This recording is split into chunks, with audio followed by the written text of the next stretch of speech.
Hello friends, मैं doctor Anil Kumar Sharma आपके लिए लेके आया हूँ Suhel biology classes for NEET. हम ह्यूमन फिजियोलॉजी का पहला चैप्टर डाइजेस्टिव सिस्टम कंप्लीट कर चुके हैं। आज हम ले रहे हैं ह्यूमन फिजियोलॉजी का second chapter human respiratory system. Friends, यदि आपको इसमें से कोई भी दिक्कत या डाउट हो तो आप मुझे कमेंट सेक्शन में क्वेश्चन कर सकते हैं या मेरे पर्सनल नंबर पर मुझे व्हाट्सअप कर सकते हैं। तो चलिए शुरू करते हैं ह्यूमन रेस्पिरेटरी सिस्टम।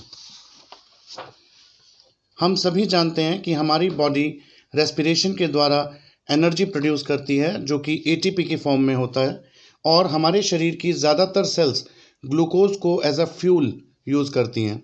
एटीपी की फुल फॉर्म होती है एडिनोसिन ट्राइफॉस्फेट, और एटीपी को एनर्जी करेंसी ऑफ सेल कहा जाता है। According to degradation of fuel, respiration is of two types. Glucose को जब हम रेस्पिरेशन में यूज़ करते हैं, ग्लूकोज का ऑक्सीडेशन करते हैं, तो फाइनल प्रोडक्ट क्या बनता है उसके आधार पर हम रेस्पिरेशन को दो भागों में बांटते हैं। पहला अनएरोबिक रेस्पिरेशन, दूसरा एरोबिक रेस्पिरेशन। नाम से ही क्लियर हो रहा है, जो ऑक्सीजन की एब्सेंस में होता है उसे अनएरोबिक रेस्पिरेशन कहते हैं, तथा जो ऑक्सीजन की प्रेजेंस में होता है उस रेस्पिरेशन को एरोबिक रेस्पिरेशन कहा जाता है। Aerobic and anaerobic bacteria can be differentiated by using thioglycollate broth. याद रखिएगा, यदि आपको एरोबिक और अनएरोबिक बैक्टीरिया में डिफ्रेंशिएट करना है तो उसके लिए आप थायोग्लाइकोलेट ब्रॉथ यूज़ कर सकते हैं। अनएरोबिक रेस्पिरेशन, नाम से क्लियर हो रहा है कि ये अनएरोबिक है, इसमें एयर की ज़रूरत या ऑक्सीजन की ज़रूरत नहीं होती। ये सिंपल प्रोसेस है एनर्जी प्रोडक्शन का। ये लोअर एनिमल्स में मिलता है जिन्हें अनएरोब्स कहते हैं। अनएरोब्स के एग्जाम्पल हैं यीस्ट, कुछ bacteria, endoparasites like Taenia, Fasciola और एस्कैरिस। टीनिया सोलियम को टेपवॉर्म कहा जाता है, जबकि फैशियोला हिपैटिका को लिवर फ्लूक कहा जाता है। Skeletal muscle also use anaerobic respiration in lack of oxygen. जब हमारी स्केलेटल मसल्स, हमारी स्ट्राइटेड मसल्स बहुत तेज़ी से काम करती हैं, जैसे दौड़ने में, भागने में, एक्सरसाइज में, तो ऑक्सीजन की कमी हो जाती है, और उस वक्त हमारी स्केलेटल मसल्स ग्लूकोज को पायरुविक एसिड में कन्वर्ट ना कर कर लैक्टिक एसिड में कन्वर्ट करती हैं, और लैक्टिक एसिड के डिपोजिशन से मसल्स में पेन होता है और फटीग होता है। Glucose is converted into lactic acid और ethyl alcohol in case of anaerobic respiration. Anaerobic respiration के दौरान ग्लूकोज को या तो लैक्टिक एसिड में बदला जाता है या इथाइल अल्कोहल में, और इथाइल अल्कोहल में जो बदलता है वो है यीस्ट, जबकि ज़्यादातर अनएरोबिक एनिमल्स या अनएरोबिक लिविंग बींग्स में ये लैक्टिक एसिड में कन्वर्ट होता है। It is similar to sugar fermentation, और some carbon dioxide is produced. ये ज़रूरी नहीं है कि कार्बन डाइऑक्साइड हमेशा प्रोड्यूस हो। अनएरोबिक रेस्पिरेशन में कार्बन डाइऑक्साइड प्रोड्यूस हो भी सकती है और नहीं भी, लेकिन अनएरोबिक रेस्पिरेशन में ऑक्सीजन की ज़रूरत बिल्कुल भी नहीं होती, और अनएरोबिक रेस्पिरेशन सिर्फ और सिर्फ साइटोप्लाज्म में होता है। इसमें माइटोकॉन्ड्रिया का कोई रोल नहीं होता, और इससे मिलने वाली एनर्जी जो होती है वो अमाउंट में कम होती है in comparison to aerobic respiration. तो अनएरोबिक रेस्पिरेशन की हम बात करें तो it is very simple process of energy production. It is found in lower animals. These animals which show anaerobic respiration are called anaerobes. Example: yeast, some bacteria, endoparasites like Taenia, Fasciola, and Ascaris. Skeletal muscles of human body also use anaerobic respiration in lack of oxygen.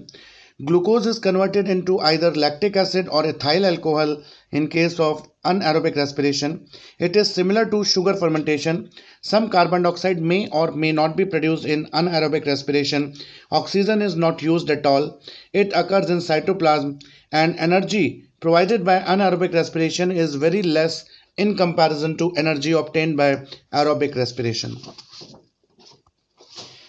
Anaerobic respiration में आप दो term पढ़ेंगे, facultative अनारोब्स और obligate अनारोब्स। Facultative अनारोब उन्हें कहते हैं जो normally तो एरोबिक होते हैं, यानी जो नॉर्मली अपना रेस्पिरेशन ऑक्सीजन की प्रेजेंस में करते हैं, लेकिन यदि उन्हें ऑक्सीजन के बिना रखा जाए, ऑक्सीजन लेस एनवायरनमेंट में रखा जाए, तो भी वो सर्वाइव कर लेंगे और अनएरोबिक रेस्पिरेशन शो कर सकते हैं। तो those which usually form ATP by using oxygen, but if oxygen is not present, they can produce ATP by anaerobic respiration also. That is, they are usually aerobe but can survive in absence of oxygen also. और facultative anaerobe के examples हैं staphylococcus, E coli, salmonella and listeria. ये सभी bacterias हैं, facultative anaerobic bacteria. Obligate anaerobe, obligate anaerobe उन्हें कहते हैं जो सिर्फ और सिर्फ अनएरोबिक रेस्पिरेशन करते हैं। यदि ऑक्सीजन की प्रेजेंस में इन्हें रखा जाए तो ये सर्वाइव नहीं कर पाएंगे, मर जाएंगे। तो these are adaptive for anaerobic life only. They do not survive in presence of oxygen. Example, obligate anaerob के example हैं एक्टिनोमाइसीज, बैक्टीरियोइड्स और clostridium. Aerobic respiration, aerobic respiration में ऑक्सीजन की ज़रूरत पड़ती है। ये ऑक्सीजन की प्रेजेंस में होने वाला रेस्पिरेशन है। ज़्यादातर लिविंग बींग्स में एरोबिक रेस्पिरेशन ही होता है। ग्लूकोज के ऑक्सीडेशन से फाइनल प्रोडक्ट कार्बन डाइऑक्साइड और वाटर बनता है। इसमें ऑक्सीजन यूज़ होती है, इसे एरोबिक रेस्पिरेशन कहते हैं। एरोबिक रेस्पिरेशन में कार्बन डाइऑक्साइड हमेशा प्रोड्यूस होती है और ये ज़्यादा एनर्जी प्रोवाइड करने का एक मेथड है और ये साइटोप्लाज्म और माइटोकॉन्ड्रिया दोनों में होता है। एरोबिक रेस्पिरेशन का कंप्लीशन दोनों में होता है, साइटोप्लाज्म में भी और माइटोकॉन्ड्रिया में भी। आगे जब हम सेलुलर रेस्पिरेशन पढ़ेंगे तो हम पढ़ेंगे कि एरोबिक रेस्पिरेशन के दो पार्ट होते हैं, ग्लाइकोलिसिस और क्रैब साइकिल। ग्लाइकोलिसिस होता है साइटोप्लाज्म में, जबकि क्रैब साइकिल होता है माइटोकॉन्ड्रिया में। और it occurs in two phases, external and internal respiration. External respiration, external respiration में आता है ब्रीदिंग, जिसे वेंटिलेशन भी कहते हैं, गैसियस एक्सचेंज और ट्रांसपोर्ट ऑफ गैसेस। जबकि इंटरनल रेस्पिरेशन में आता है uptake of oxygen by the tissue, oxidation of glucose inside the cell, जिसे सेलुलर रेस्पिरेशन भी कहते हैं, और elimination of CO2 from the tissues. Mammalian RBC में माइटोकॉन्ड्रिया नहीं होती, इसलिए मैमल्स की आरबीसी अनएरोबिक रेस्पिरेशन ही शो करती है। Difference in breathing and respiration, कुछ लोग ब्रीदिंग और रेस्पिरेशन को एक ही चीज़ मानते हैं, जबकि दोनों में डिफरेंस होता है। Breathing is exchange of gases, breathing में हम कार्बन डाइऑक्साइड और ऑक्सीजन का एक्सचेंज करते हैं, लेकिन respiration is oxidation of glucose to form carbon dioxide, water and energy in the form of ATP। Breathing is a physical process, जबकि respiration एक chemical process है। ब्रीदिंग नीड्स एनर्जी, जबकि respiration में energy बनती है। Breathing is extracellular but respiration is intracellular. Breathing does not involve any enzyme, breathing में किसी भी प्रकार के एंजाइम की ज़रूरत नहीं होती, जबकि रेस्पिरेशन में बहुत सारे एंजाइम्स का यूज़ होता है। Gaseous exchange in different organism, आपने देखा होगा कि अलग अलग ऑर्गेनिज्म अलग अलग ऑर्गन्स या ऑर्गेनल्स को यूज़ करके अपना रेस्पिरेशन कंप्लीट करते हैं, यानी गैसियस एक्सचेंज उनमें अलग अलग मेथड से होता है। जैसे अमीबा में ये प्लाज्मा लेमा के द्वारा होता है, पैरामीशियम में पेलिकल के द्वारा होता है, स्पंजेस में प्लाज्मा मेम्ब्रेन या बॉडी वॉल के द्वारा गैसियस एक्सचेंज होता है, हाइड्रा में बॉडी वॉल के द्वारा, प्लेनेरिया में बॉडी सरफेस, पूरी की पूरी बॉडी सरफेस से गैसियस एक्सचेंज होता है, अर्थवॉर्म में मॉइस्ट स्किन जो कि क्यूटिकल होती है उसके ऊपर, उसके द्वारा गैसियस एक्सचेंज होता है। ल्यूमुलस को किंग क्रैब कहते हैं और किंग क्रैब में बुक गिल्स के द्वारा होता है। फिशेज में होता है गिल्स के द्वारा, इंसेक्ट में होता है ट्रैकियल ट्यूब्स के द्वारा, और एक्वाटिक आर्थ्रोपोड्स और एक्वाटिक मॉलस्क्स में होता है गिल्स के द्वारा।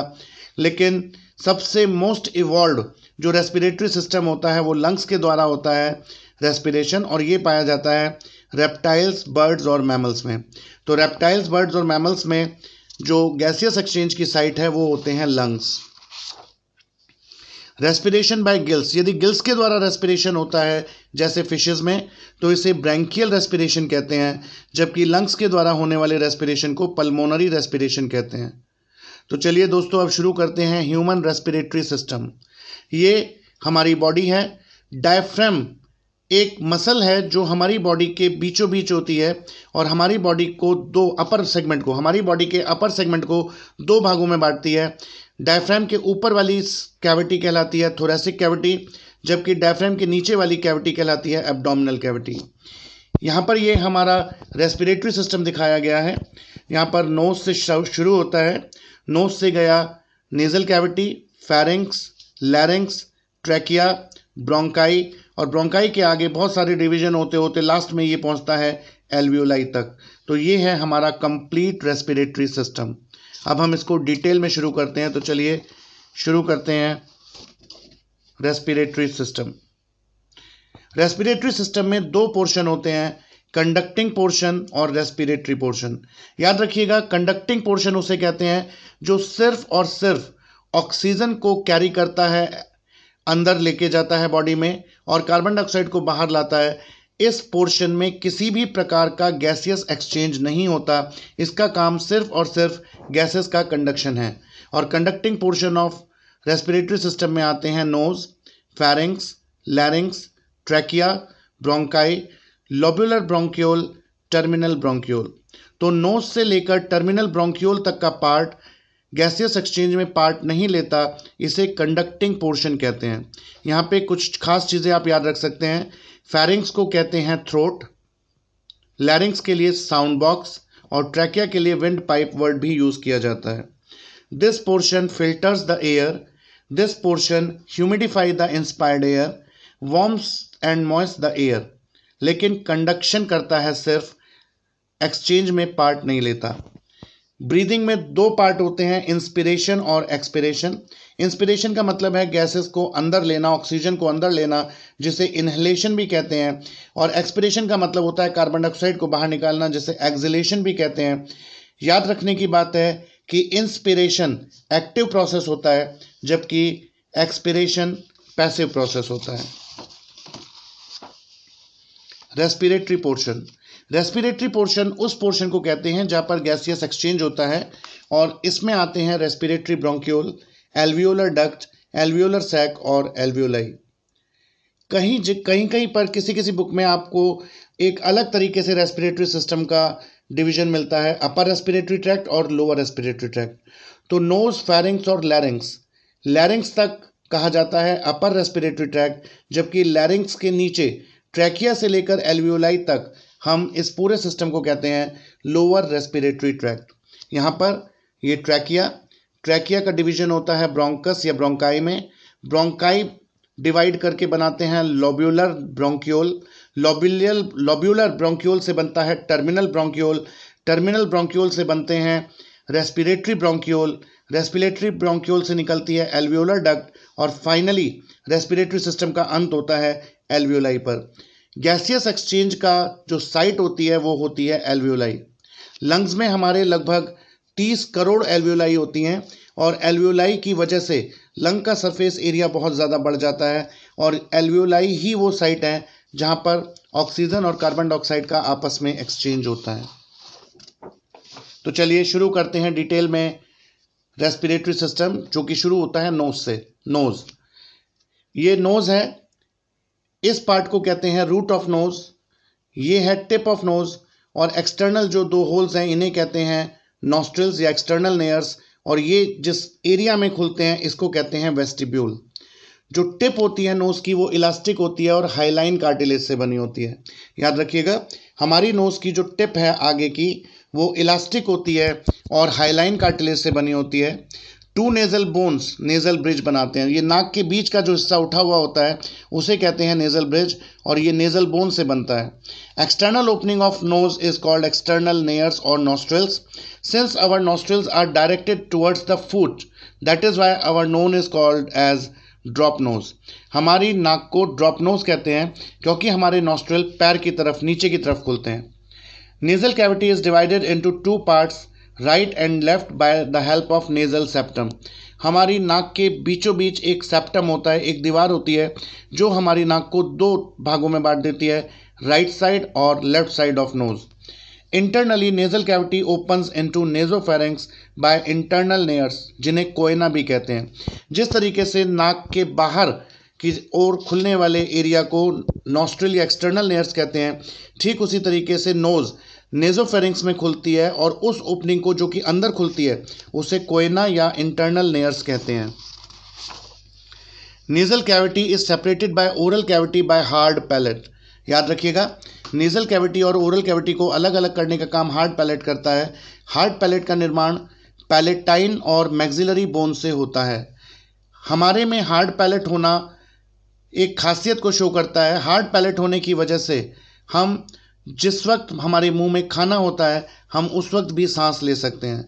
लेकिन जिन लोअर एनिमल्स में नेजल कैविटी और ओरल कैविटी के बीच में कोई डिवीजन नहीं होता, वो खाने को चबाते और सटकते वक्त सांस को उन्हें रोकना पड़ता है, वो सांस नहीं ले पाते। Inferior part of nasal cavity का लोअर पार्ट जिसमें नेयर्स खुलते हैं, नॉस्ट्रल्स खुलते हैं, उसे कहते हैं वेस्टिब्यूल। स्किन ऑफ वेस्टिब्यूल में कोर्स हेयर होते हैं, बाल होते हैं, सिबेशियस ग्लैंड्स होते हैं जो कि म्यूकस सिक्रीट करते हैं।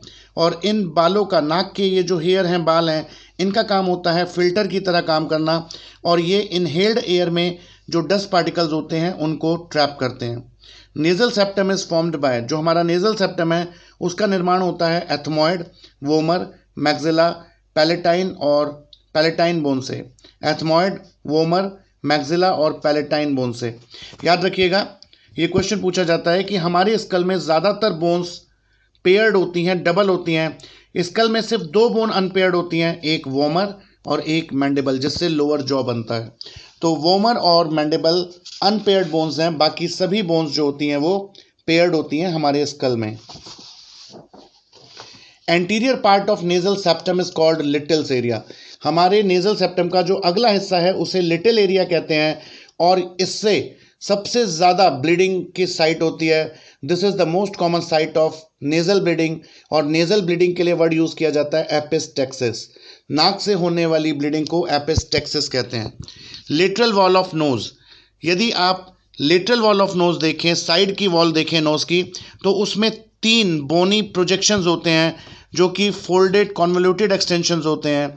इन्हें टर्बिनेट्स या कोयना कहते हैं। जो सबसे ऊपर होता है उसे सुपीरियर टर्बिनेट, मिडिल टर्बिनेट और इन्फीरियर टर्बिनेट कहते हैं और इनके नीचे जो एरिया होता है उसे मिएटस कहते हैं। तो सुपीरियर टर्बिनेट के नीचे सुपीरियर मिएटस, मिडिल मिएटस और इन्फीरियर मिएटस। इनकी इम्पॉर्टेंस ये है कि इन्फीरियर मिएटस में नेज़ोलैक्राइमल डक्ट की ओपनिंग होती है, जबकि पैरानेजल साइनस, मैक्सिलरी, एथमॉइड की ओपनिंग मिडिल मिएटस में होती है। टर्बिनेट्स की वजह से नेजल कैविटी का सरफेस एरिया बहुत बढ़ जाता है। Turbinates increases the surface area of nose. Space below the turbinates is called meatus. Nasal cavity is lined by highly vascularised mucous membrane और mucosa of inferior and middle meatus. Middle और inferior meatus यानी middle choana और inferior Koyna के नीचे की जो mucosa होती है वो होती है pseudostratified ciliated columnar epithelium. Pseudo stratified ciliated columnar epithelium, जिसे रेस्पिरेटरी एपिथेलियम भी कहा जाता है। और सुपीरियर मिएटस और रूफ ऑफ नोज और सुपीरियर मिएटस की म्यूकोसा होती है non ciliated columnar neuro epithelium containing bipolar olfactory neurons, जिसे ऑल्फैक्टरी एपिथेलियम कहा जाता है। इस डायग्राम से आपको क्लियर हो रहा है कि ये हमारे 3 कोयना या टर्बिनेट्स हैं, सुपीरियर टर्बिनेट, मिडिल टर्बिनेट और इन्फीरियर टर्बिनेट। इन्फीरियर और मिडिल के नीचे के एरिया में जो पूरी की पूरी एपिथेलियम होती है वो रेस्पिरेटरी एपिथेलियम होती है, क्योंकि इसका काम रेस्पिरेशन से संबंधित है। जबकि सुपीरियर टर्बिनेट के नीचे और नाक की छत, नोज़ की रूफ में जो एपिथेलियम होती है उसे ऑल्फैक्टरी एपिथेलियम कहते हैं, क्योंकि इसका ऑल्फैक्शन ऑल्फैक्शन या स्मेल से होता है। और इम्पॉर्टेंट पॉइंट यहाँ पर यह है, ध्यान देने योग्य बात है कि ऑल्फैक्टरी जो नर्व होती हैं, जो ऑल्फैक्टरी न्यूरॉन्स होते हैं वो बायपोलर होते हैं। बायपोलर न्यूरॉन का मतलब है कि इनमें एक ही डेंड्राइट और एक ही एक्सॉन होता है। Cilia of respiratory epithelium move the dust laden mucus towards the pharynx. जो हमारे नाक में म्यूकस मेम्ब्रेन है उसकी सीलिया हमारे नाक के अंदर पहुँचे डस्ट पार्टिकल्स को म्यूकस में ट्रैप करके फेरिंक्स की तरफ धकेलती है और फेरिंक्स में पहुंचने पर या तो उसको स्पिट करके बाहर निकाल दिया जाता है या स्वॉलो कर लिया जाता है। सिगरेट स्मोकिंग से सीलिया के मूवमेंट इनहिबिट होते हैं, सीलिया का नंबर कम होता है, इसलिए जो स्मोकर्स होते हैं उनमें ये प्रोसेस ख़त्म हो जाता है, इसलिए उन्हें अपना म्यूकस बार बार कफ करके खांस के बाहर निकालना पड़ता है। इसीलिए स्मोकर्स कफ सो ऑफन। फेरिंग्स, फेरिंग्स को हम डाइजेस्टिव सिस्टम में डिटेल में पढ़ चुके हैं, लेकिन फिर भी एक तेजी से यहाँ पे क्विक रिव्यू लेते हैं। फेरिंग्स को थ्रोट कहते हैं, ये फनल शेप्ड होता है और pharynx and eight the level of cricoid cartilage of लैरिंग्स। जहाँ पे लैरिंग्स की क्रिकॉइड कार्टिलेज होती है ये वहाँ पर खत्म होता है। फेरिंग्स के 3 पार्ट होते हैं, नेजल कैविटी के सामने वाला नेजोफेरिंग्स, ओरल कैविटी के सामने वाला ओरोफेरिंग्स और लैरिंग्स के सामने वाला कहलाता है लैरिंगोफेरिंग्स या hypopharynx. Mucous membrane of pharynx होती है pseudostratified ciliated columnar epithelium, ये नेजोफेरिंग्स की है, जबकि ओरोफेरिंग्स और लैरिंगोफेरिंग्स की एपिथेलियम होती है non keratinized stratified squamous epithelium. Pharynx food और एयर दोनों का कॉमन पैसेज है, ये बहुत इंपॉर्टेंट पॉइंट है, कई बार पूछा जाता है कि फूड और एयर का कॉमन पैसेज कौन होता है, फेरिंग्स। और टॉन्सिल्स फेरिंग्स में ही प्रेजेंट होते हैं। लैरिंग्स, साउंड बॉक्स, लैरिंग्स को साउंड बॉक्स भी कहते हैं और ये सर्वाइकल 3rd वर्टिब्रा से सर्वाइकल 7th वर्टिब्रा तक लाई करता है। लैरिंग्स इज कॉल्ड साउंड बॉक्स और ये एक्सटेंड करता है, लाई करता है C3 to C7, 3rd cervical vertebra से लेकर 7th सर्वाइकल वर्टिब्रा तक। लैरिंग्स लार्जर होता है मेल्स में और इसमें 9 कार्टिलेज होती हैं। याद रखिएगा, लैरिंग्स में 9 कार्टिलेजेस होती हैं, जिसमें से 3 पेयर्ड यानी 3 जोड़े में होती हैं और 3 अनपेयर्ड यानी 3 सिंगल होती हैं। अनपेयर्ड कार्टिलेज जो होती है लैरिंग्स की वो होती हैं thyroid cartilage, epiglottis and cricoid cartilage, जबकि पेयर्ड कार्टिलेजेस के नाम होते हैं एरिटिनॉइड, क्यूनिफॉर्म एंड कॉर्निकुलेट। याद रखिएगा कि लैरिंग्स में 9 कार्टिलेजेस होती हैं, जिसमें 3 पेयर्ड और 3 अनपेयर्ड होती हैं। अनपेयर्ड कार्टिलेज होती हैं thyroid, epiglottis and cricoid cartilage. Paired cartilage में आते हैं arytenoid, cuneiform and corniculate. Hyoid bone is also associated with larynx but it is not the part of it. याद रखिए, हायोइड बोन लैरिंग्स से अटैच तो होती है लेकिन लैरिंग्स का पार्ट नहीं होती। यहाँ पर मैंने लैरिंग्स का डायग्राम बनाया है, ध्यान से देखिए, ये है लैरिंग्स, सबसे ऊपर यू शेप्ड है हायोइड बोन, ये है थायराइड कार्टिलेज और ट्रैकिया जहाँ से शुरू होती है उसके जस्ट ऊपर होती है क्रिकॉइड कार्टिलेज। ये पत्ती नुमा एक स्ट्रक्चर है एपिग्लॉटिस। आपको पता है कि डिग्लूटेशन के समय एपिग्लॉटिस ट्रैकिया को कवर करता है ताकि फूड पार्टिकल्स ट्रैकिया में ना जाकर फेरिंग्स में जाएं। तो एपिग्लॉटिस, ये हायोइड बोन, ये थायराइड कार्टिलेज जिसे एडम्स एप्पल भी कहते हैं, और ये है क्रिकॉइड कार्टिलेज। यहाँ से लेकर यहाँ तक ये लैरिंग्स है और हायोइड और थायराइड के बीच में जो लिगामेंट है या जो मेम्ब्रेन है उसे कहते हैं थायरोहॉइड लिगामेंट। नाम से ही क्लियर है, रटने की जरूरत नहीं है। थायरोहॉइड लिगामेंट का मतलब है वो लिगामेंट जो थायराइड कार्टिलेज और हायोइड बोन को जोड़ता है। इसी तरीके से क्रिकोथायरॉइड लिगामेंट का मतलब है जो क्रिकॉइड कार्टिलेज और थायराइड कार्टिलेज को जोड़ता है, उस लिगामेंट को क्रिकोथायरॉइड लिगामेंट कहते हैं। आपने देखा होगा कि मेल्स में जो गला है उसमें एक बहुत ही प्रोमिनेंट आगे को नुकीला पार्ट निकला रहता है जिसे एडम्स एप्पल कहते हैं। एडम्स एप्पल एक्चुअली में थायराइड कार्टिलेज होती है लैरिंग्स की, और ये लैरिंग्स की लार्जेस्ट कार्टिलेज है और क्रिकॉइड कार्टिलेज के नीचे शुरू हो जाती है ट्रैकिया। अपर ओपनिंग ऑफ लैरिंग्स को कहते हैं ग्लॉटिस। ये हम डाइजेस्टिव सिस्टम में पढ़ चुके हैं कि upper opening of larynx is called glottis और it is covered by epiglottis. Thyroid cartilage, thyroid cartilage is the largest laryngeal cartilage. It is made up of hyaline cartilage और ये ट्रायंगुलर शेप की होती है। It is very prominent in males जिसे Adam's apple कहते हैं, और thyroid membrane जो होती है, थायरोहॉइड मेम्ब्रेन, वो कनेक्ट करती है थायराइड कार्टिलेज को हायोइड बोन से। एपिग्लॉटिस, एपिग्लॉटिस लीफ लाइक होता है, पत्ती की तरह होता है, made up of yellow elastic cartilage और अटैच्ड होता है थायराइड कार्टिलेज से, और ये ग्लॉटिस के ऊपर एक लिड का काम करता है, ढक्कन का काम करता है। Cricoid cartilage, cricoid cartilage is complete ring like structure. It is made up of hyaline cartilage and it forms the inferior wall of larynx. याद रखिए cricoid cartilage पर larynx खत्म हो जाता है। यहाँ पर एक आपने इंपॉर्टेंट चीज़ देखी कि जो अनपेयर्ड स्ट्रक्चर्स हैं larynx के, थायराइड कार्टिलेज, एपिग्लॉटिस और क्रिकॉइड कार्टिलेज। इसमें से एपिग्लॉटिस तो बना होता है येलो इलास्टिक कार्टिलेज का, जबकि थायराइड कार्टिलेज और क्रिकॉइड कार्टिलेज बनी होती है हाइलाइन कार्टिलेज की। अब हम बात कर रहे हैं जो पेयर्ड स्ट्रक्चर्स हैं लैरिंक्स के। पेयर्ड कार्टिलेज, एरिटेनॉइड कार्टिलेज ये पिरामिड शेप की होती है। कॉर्निकुलेट कार्टिलेज को कार्टिलेज ऑफ सेंटोरिनी कहते हैं, याद रखिएगा। कॉर्निकुलेट कार्टिलेज को कार्टिलेज ऑफ सेंटोरिनी कहते हैं, ये कॉनिकल या हॉर्न शेप्ड होती है। और एरिटेनॉइड कार्टिलेज और कॉर्निकुलेट कार्टिलेज ही साउंड प्रोडक्शन में रोल प्ले करते हैं। लैरिंक्स को साउंड बॉक्स इसीलिए कहते हैं क्योंकि हम जो बोल रहे हैं, हमारी जो आवाज़ आ रही है वो लैरिंक्स से आ रही है। और क्यूनिफॉर्म कार्टिलेज क्लब शेप्ड होती है। ये लैरिंक्स की ओपनिंग है और लैरिंक्स की अपर ओपनिंग को ग्लॉटिस कहते हैं। तो ये ग्लॉटिक का व्यू है, ये हम ग्लॉटिस यहाँ पे बनाए हैं, जैसे लैरिंजियल कैविटी आपको दिख रही है। सबसे आगे की ओर ये है एपिग्लॉटिस जो कि लैरिंक्स को कवर कर लेता है डिग्लूटेशन के समय। पीछे की तरफ है क्यूनिफॉर्म कार्टिलेज और कॉर्निकुलेट कार्टिलेज। क्यूनिफॉर्म कार्टिलेज और कॉर्निकुलेट कार्टिलेज, इन दोनों के बीच में, एपिग्लॉटिस और इन दोनों के बीच में दो म्यूकोसल फोल्ड्स होते हैं। एक को कहते हैं फॉल्स वोकल कॉर्ड्स और एक को कहते हैं true vocal cords. False vocal cords का काम सिर्फ और सिर्फ एयर को रोकना है, ब्रीथ को रोकना है। जब हम कोई प्रेशर वाली चीज़ उठाते हैं, भारी चीज़ उठाते हैं, तो सांस रोकने का काम फॉल्स वोकल कॉर्ड्स करते हैं। लेकिन हम जो बोल रहे हैं, ये जो स्पीच बाहर आ रही है, साउंड बाहर आ रही है, ये प्रोड्यूस होती है vibration of true vocal cords. Laryngeal cavity. Laryngeal cavity extends from pharynx to trachea.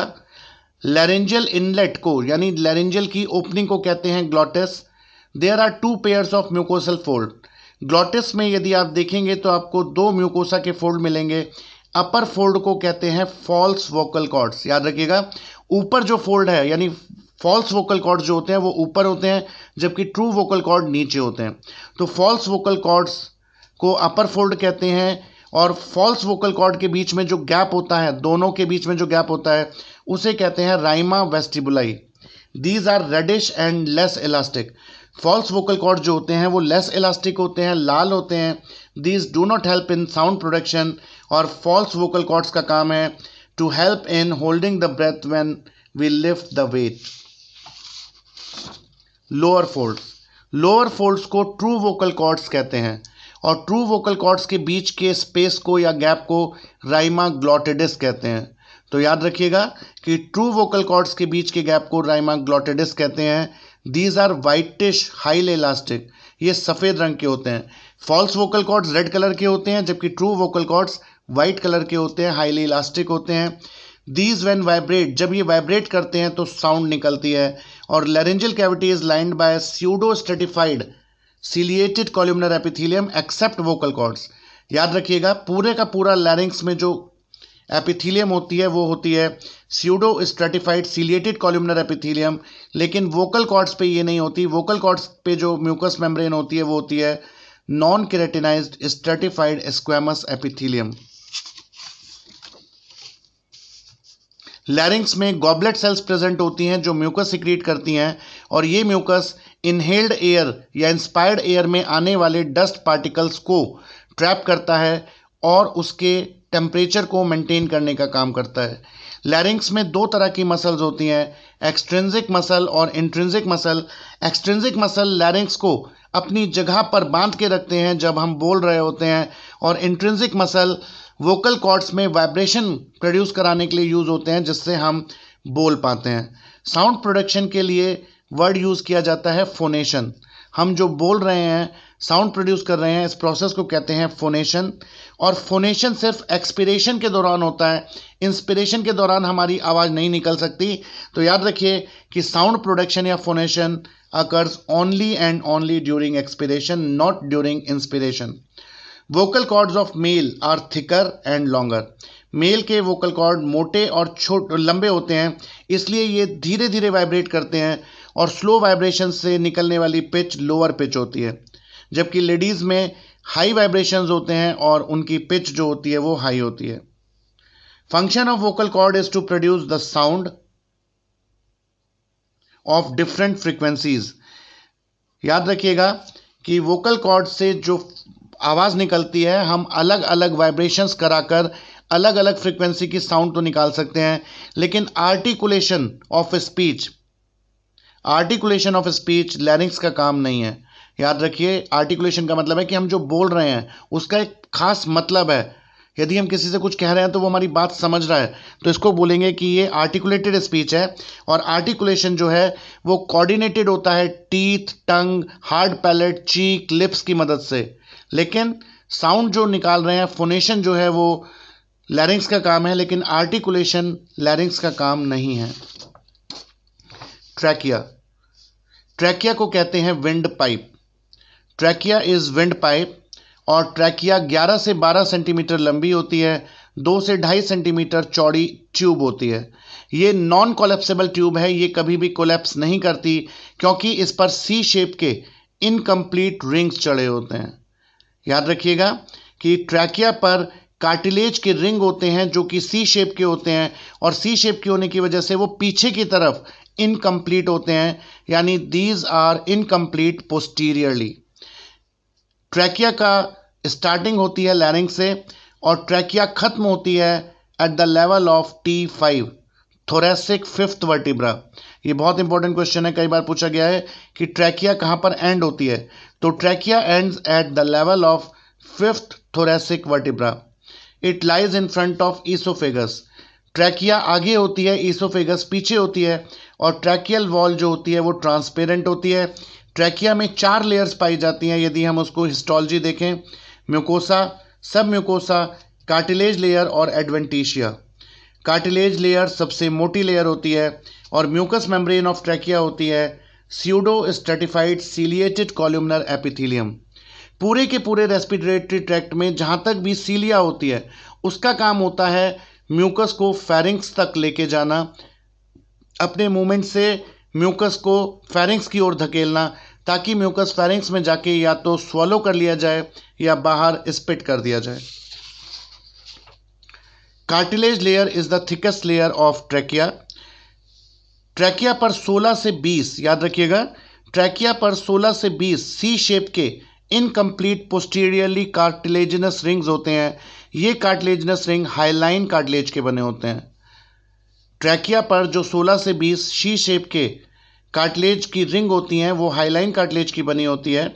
और eight the level of T5, fifth thoracic vertebra पर ट्रैकिया जहाँ पर एंड होती है वो 2 डिविजन्स में बढ़ जाती है और इनको कहते हैं मेन ब्रोंकाई। तो ट्रैकिया 2 मेन ब्रोंकाई में बढ़ती है, एक राइट और एक लेफ्ट।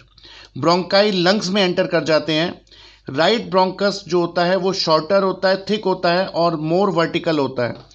लेफ्ट के कंपैरिजन में जो राइट ब्रोंकस होता है, राइट ब्रोंकाई होती है, वो छोटा होता है, मोटा होता है और ज़्यादा सीधा होता है, जिसकी वजह से यदि कोई बच्चा या कोई आदमी गलती से कुछ सटक ले तो उसके चांसेस हैं कि वो राइट लंग में ज़्यादा जाएगा in comparison to left lung, यानी फॉरेन बॉडी एस्पिरेशन के चांसेस राइट लंग में ज़्यादा होते हैं।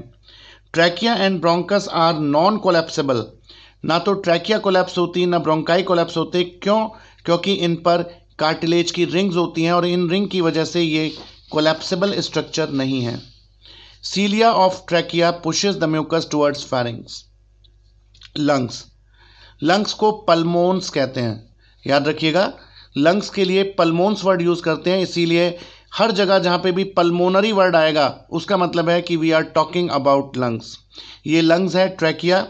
ट्रैकिया फिफ्थ थोरेसिक वर्टिब्रा के लेवल पर 2 भागों में बढ़ जाती है जिन्हें मेन ब्रोंकाई कहते हैं, और मेन ब्रोंकाई आगे जाकर सेकेंडरी ब्रोंकाई और टर्शरी ब्रोंकाई और इस तरीके से बहुत सारी डिवीजन शो करती है, और अल्टीमेटली ये डिवीजन जाके खत्म होता है एल्वियोलाई पर।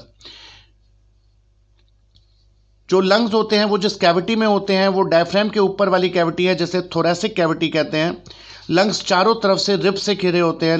रिब्स के लिए कॉस्टी वर्ड यूज़ करते हैं, इसलिए लंग्स की वो सरफेस जो रिब्स से घिरी होती है उसे कॉस्टल सरफेस, जो डायफ्राम के कांटेक्ट में होती है उसे डायफ्रेगमेटिक सरफेस कहते हैं। लंग्स के बीच के स्पेस को मीडियस्टिनम कहते हैं, और मीडियस्टिनम में हार्ट लाई करता है। हमारा जो हार्ट होता है वो मीडियस्टिनम में होता है, और ये ऊपर वाला जो पार्ट है नोकीला कॉनिकल, इसे एपेक्स कहते हैं, और नीचे वाले चौड़े पार्ट को बेस ऑफ द लंग कहते हैं। लेफ्ट में क्योंकि हार्ट होता है, इसलिए हार्ट को एकोमोडेट करने के लिए लेफ्ट लंग में एक नॉच होती है जिसे कार्डियक नॉच कहते हैं। तो याद रखिएगा, कार्डियक नॉच राइट में नहीं होती, कार्डियक नॉच लेफ्ट लंग में होती है। और राइट लंग थोड़ा सा स्लाइटली ऊपर होता है in comparison to left lung के, क्योंकि राइट साइड में यहाँ पर कौन सा ऑर्गन होता है डायफ्राम के नीचे? लिवर। तो लिवर की वजह से डायफ्राम राइट साइड में थोड़ा सा उठा होता है, जिसकी वजह से राइट लंग थोड़ा सा ऊपर होता है in comparison to left lung के। लंग्स दो होते हैं, एक राइट में एक लेफ्ट में। राइट लंग थोड़ा भारी होता है, चौड़ा होता है। राइट लंग का वजन होता है लगभग 700 ग्राम, लेफ्ट लंग का वजन होता है लगभग 600 gram. Lungs are respiratory organs. Lungs pink colour के होते हैं, सॉफ्ट, इलास्टिक और कोन शेप्ड होते हैं, और ये थोरेसिक कैविटी में लाई करते हैं जस्ट अबव द डायफ्राम। और space between the lungs is called mediastinum, जिसमें हार्ट लाई करता है। ये मैंने थोरेसिक कैविटी बनाई है। थोरेसिक कैविटी में आगे की ओर है स्टर्नम। स्टर्नम के 3 पार्ट होते हैं, ये है मैनुब्रियम, बॉडी और जिफॉइड प्रोसेस। मैनुब्रियम, बॉडी और जिफॉइड प्रोसेस। साइड्स में होती हैं रिब्स, नीचे होता है डायफ्राम, और पीछे की तरफ होता है वर्टिब्रल कॉलम। ये लेटरल व्यू है साइड से देखने पर। आगे है स्टर्नम, ये है आपका वर्टिब्रल कॉलम, और ये है रिब्स। लंग्स एक डबल लेयर्ड स्ट्रक्चर से घिरा रहता है जिसे प्लूरा कहते हैं। याद रखिएगा, lungs are covered by a double layered structure जिसे प्लूरा कहते हैं। प्लूरा के अंदर वाली लेयर जो कि लंग से सटी रहती है उसे विसरल प्लूरा या मीसोथीलियम कहते हैं। विसरल प्लूरा लंग से सटी हुई प्लूरा है जिसे मीसोथीलियम कहते हैं, जबकि बाहर की तरफ जो प्लूरा है जो रिब्स के कांटेक्ट में होती है उसे पैराइटल प्लूरा कहते हैं। दोनों लेयर्स के बीच यानी विसरल प्लूरा और पैराइटल प्लूरा के बीच के स्पेस को प्लूरल कैविटी या प्लूरल स्पेस कहते हैं, और इसमें एक थिन फिल्म होती है लिक्विड की जिसे प्लूरल फ्लूइड कहते हैं। यदि किसी वजह से इस फ्लूइड का अमाउंट बढ़ जाए तो उस कंडीशन को प्लूरल इफ्यूजन कहते हैं, और फ्लूइड की जगह यदि इस कैविटी में प्लूरल स्पेस या प्लूरल कैविटी में हवा भर जाए तो उस कंडीशन को न्यूमोथोरैक्स कहते हैं। प्लूरल फ्लूइड का सिक्रीशन प्लूरा ही करती है, तो pleural fluid is secreted by pleural membrane. इस डायग्राम को ध्यान से देखिए, ये डायफ्राम है। थोरेसिक कैविटी में हमारे लंग लाई करते हैं। अपर कॉनिकल पार्ट को एपेक्स या क्यूपुला कहते हैं। याद रखिएगा, लंग्स के ऊपर के कॉनिकल नुकीले भाग को क्यूपुला या एपेक्स कहते हैं। नीचे वाले चौड़े भाग को बेस कहते हैं। रिब्स के कांटेक्ट में आने वाली सरफेस को कॉस्टल सरफेस, डायफ्राम के कांटेक्ट में आने वाली सरफेस को डायफ्रेगमेटिक सरफेस, और साइड में ये जो है बीच की ओर जो सरफेस है इसे मीडियल सरफेस कहते हैं। ट्रैकिया जहाँ से एंटर करती है उस पॉइंट को हाइलम कहते हैं या रूट ऑफ लंग। याद रखिएगा, जिस पॉइंट से ये ट्रैकिया के दोनों डिवीजन ब्रोंकाई लंग्स में एंटर करते हैं उस पॉइंट को हाइलम या हाइलस या रूट ऑफ लंग कहते हैं। याद रखिएगा, राइट और लेफ्ट लंग में, राइट लंग में 2 फिशर्स होती हैं, 2 ग्रूव्स होती हैं जो इसको 3 भागों में बांटती हैं। तो राइट लंग में 3 लोब होते हैं, 2 फिशर्स होती हैं। याद रखिएगा कि राइट लंग में 2 फिशर्स होती हैं, 2 दरारें होती हैं जो राइट लंग को 3 भागों में बांटती हैं। एक दरार हॉरिजॉन्टल है जिसे हॉरिजॉन्टल फिशर, एक ऑब्लिक है जिसे ऑब्लिक फिशर कहते हैं, और जो लोब्स इसने बांटे वो हो जाते हैं सुपीरियर लोब, मीडियल लोब और inferior lobe. Superior lobe, middle lobe और inferior lobe of right lung. इसी तरीके से लेफ्ट लंग की यदि हम बात करें तो इसमें सिर्फ और सिर्फ एक फिशर होती है जिसकी वजह से 2 लोब बन जाते हैं, सुपीरियर और इन्फीरियर। मीडियल लोब या मिडल लोब लेफ्ट लंग में नहीं होता, और कार्डियक नॉच हार्ट को एकोमोडेट करने के लिए लेफ्ट लंग में होती है। तो ये बहुत इंपॉर्टेंट पॉइंट था कि राइट लंग में 3 लोब होते हैं, 2 फिशर्स होती हैं, horizontal and oblique. Left lung में 2 लोब्स होते हैं और एक फिशर होती है सिर्फ और सिर्फ oblique. Place on the medial surface of lung where bronchi enter into the lung is called root of lung or hilus. हाइलस या रूट ऑफ लंग उस स्थान को कहते हैं जहाँ से ब्रोंकाई लंग्स में एंटर करती है। Right lung is thicker and broader then left lung. प्रत्येक लंग में 10 सेपरेट रेस्पिरेटरी यूनिट होती हैं जिन्हें ब्रोंकोपल्मोनरी सेगमेंट कहते हैं। याद रखिएगा, प्रत्येक लंग में 10 रेस्पिरेटरी यूनिट्स होती हैं जिन्हें ब्रोंकोपल्मोनरी सेगमेंट कहते हैं, और ब्रोंकोपल्मोनरी सेगमेंट को फर्दर लोब्यूल्स में डिवाइड किया जा सकता है। लंग्स के फंक्शंस ऑफ लंग 3 प्रकार के फंक्शन करता है। ज़्यादातर ये सोचा जाता है कि लंग्स का काम सिर्फ और सिर्फ रेस्पिरेशन में नहीं, लंग्स के नॉन रेस्पिरेटरी फंक्शन भी होते हैं, जिसमें इम्यूनोलॉजिकल फंक्शन और एंडोक्राइन फंक्शन है। इम्यूनोलॉजिकल फंक्शन में लंग्स में मैक्रोफेजेस पाई जाती हैं जो कि बाहर से इनहेल्ड एयर के साथ आने वाले बैक्टीरिया, वायरस आदि को मार देती हैं, तो ये इम्यूनोलॉजिकल फंक्शन हुआ लंग का। और एंडोक्राइन फंक्शन है कि फीटल लंग में जब बच्चा माँ के पेट में होता है तो उस वक्त फीटस के जो लंग हैं वो कैल्सिटोनिन नामक हार्मोन बनाता है। तो ये क्वेश्चन पूछा जाता है कि फीटल लंग कौन सा हार्मोन बनाता है? कैल्सिटोनिन। और कैल्सिटोनिन फीटल लंग बनाता है, इसलिए ये एंडोक्राइन फंक्शन भी करता है। तो फंक्शन ऑफ लंग 3 प्रकार के हो गए, रेस्पिरेटरी फंक्शन, इम्यूनोलॉजिकल फंक्शन और एंडोक्राइन फंक्शन। ब्रोंकियल ट्री का मतलब है कि ट्रैकिया से लेकर आखिरी कहाँ तक डिवीजन है। तो याद रखिएगा कि ट्रैकिया से लेकर एल्वियोलाई तक लगभग 23 डिवीजन होते हैं। ये इंपॉर्टेंट पॉइंट है कि ट्रैकिया से लेकर एल्वियोलाई तक लगभग 23 डिवीजन होते हैं। ट्रैकिया बढ़ती है किसमें? प्राइमरी ब्रोंकस में। ट्रैकिया बढ़ती है मेन ब्रोंकाई या प्राइमरी ब्रोंकाई में।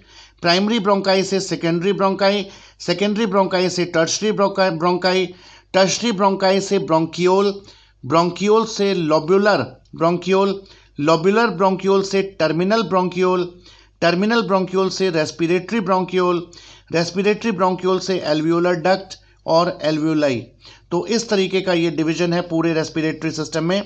ट्रैकिया 2 ब्रोंकाई में बढ़ती है जिन्हें मेन ब्रोंकस या मेन ब्रोंकाई कहते हैं। उसमें फर्दर डिवीजन होता है क्योंकि राइट लंग में 3 लोब होते हैं, इसलिए जो प्राइमरी ब्रोंकस या प्राइमरी ब्रोंकाई है राइट साइड का, वो 3 डिवीजन में बढ़ता है जिन्हें सेकेंडरी ब्रोंकाई कहते हैं। और इधर क्योंकि सिर्फ 2 हैं तो ये 2 में बढ़ता है।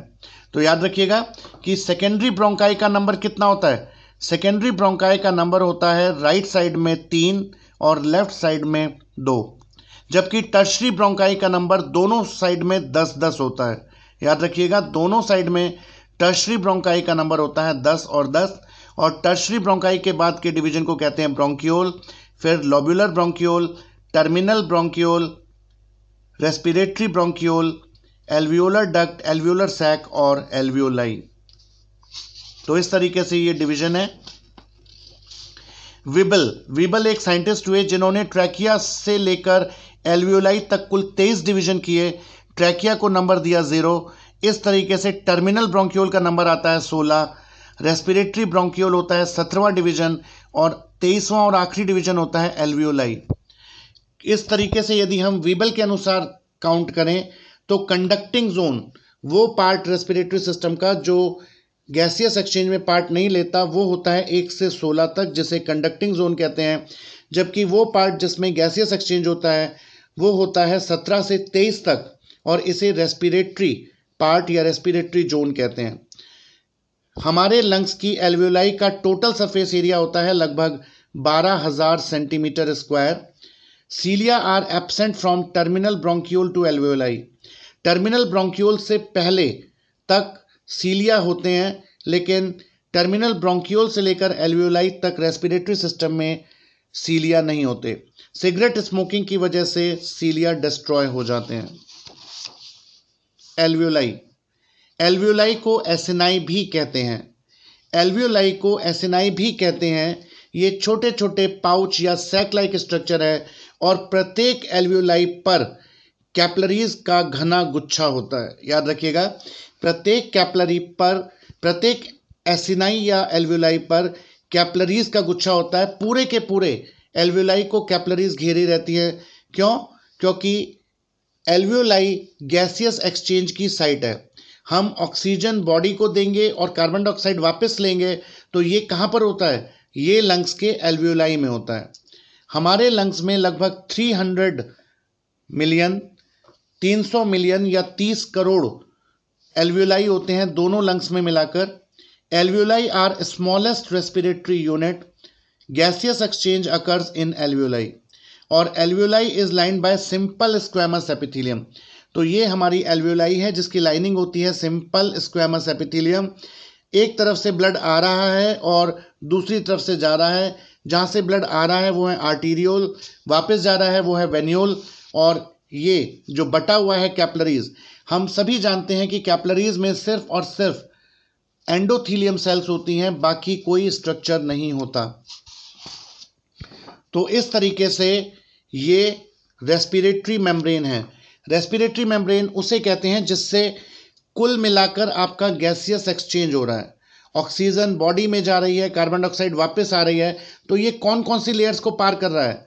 सबसे पहले simple squamous epithelium of alveoli, elastic basement membrane of alveoli, और एंडोथीलियम सेल्स ऑफ कैपिलरी। तो ये 3 लेयर की स्ट्रक्चर जिससे गैसियस एक्सचेंज हो रहा है उसे मिलाकर कहते हैं रेस्पिरेटरी मेम्ब्रेन। तो रेस्पिरेटरी मेम्ब्रेन के पार्ट्स कौन कौन से होंगे? Simple squamous epithelium of alveoli, elastic basement membrane of alveoli, और एंडोथीलियम सेल्स ऑफ कैपिलरीज। जो एल्वियोलाई होती है उसकी एपिथेलियम में 2 तरह की सेल्स पाई जाती हैं। याद रखिएगा कि एल्वियोलाई जो होती हैं लंग्स में, उसमें मुख्यतः 2 तरह की सेल्स पाई जाती हैं, टाइप 1 और टाइप 2। इन्हें न्यूमोसाइट्स कहते हैं। तो ये 2 तरह की हो गई, टाइप 1 न्यूमोसाइट और type 2 pneumocyte. Type 1 pneumocyte simple squamous epithelium है। ये मोर देन 90%, 90% से ज़्यादा पार्ट बनाती हैं, लेकिन इनका काम सिर्फ और सिर्फ गैस एक्सचेंज में होता है और कोई रोल नहीं होता। जबकि टाइप 2 न्यूमोसाइट्स सर्फेक्टेंट नामक बहुत इंपॉर्टेंट पदार्थ सिक्रीट करती हैं, जो कि एल्वियोलाई के सरफेस टेंशन को कम करता है, और सरफेस टेंशन कम होने की वजह से एल्वियोलाई पिचकती नहीं है, कोलैप्स नहीं होती। तो टाइप 2 न्यूमोसाइट्स जो होती हैं वो बहुत इंपॉर्टेंट हैं, क्योंकि ये सर्फेक्टेंट सिक्रीट करता है, और सर्फेक्टेंट जो होता है वो एल्वियोलाई को कोलैप्स होने से बचाता है। सर्फेक्टेंट कॉम्प्लेक्स मिक्सचर होता है फॉस्फोलिपिड्स का, और सर्फेक्टेंट में केमिकली होते हैं लेसिथिन और फॉस्फेटिडाइल कोलिन। लेसिथिन और phosphatidylcholine. Surfactant prevents the collapse of alveoli by decreasing the surface tension of alveoli. Alveolar epithelium में टाइप 1 और टाइप 2 न्यूमोसाइट्स के अलावा ये 3 तरह की सेल्स भी होती हैं, एपेड सेल्स, मास्ट सेल्स और macrophages. Mast cells histamine secrete करती हैं, सेरोटोनिन सिक्रीट करती हैं, जबकि मैक्रोफेजेस फैगोसिटिक सेल्स हैं, लंग्स में इनहेल्ड एयर के साथ आने वाले बैक्टीरिया, वायरस आदि को फैगोसाइटोज करती हैं, खा जाती हैं। तो यहाँ तक हमारा ये रेस्पिरेटरी सिस्टम का पार्ट 1 था। मैं उम्मीद करता हूँ आपको कुछ समझ में आया होगा, और पार्ट 2 लेके मैं जल्दी ही आपके सामने आऊँगा। Thank you.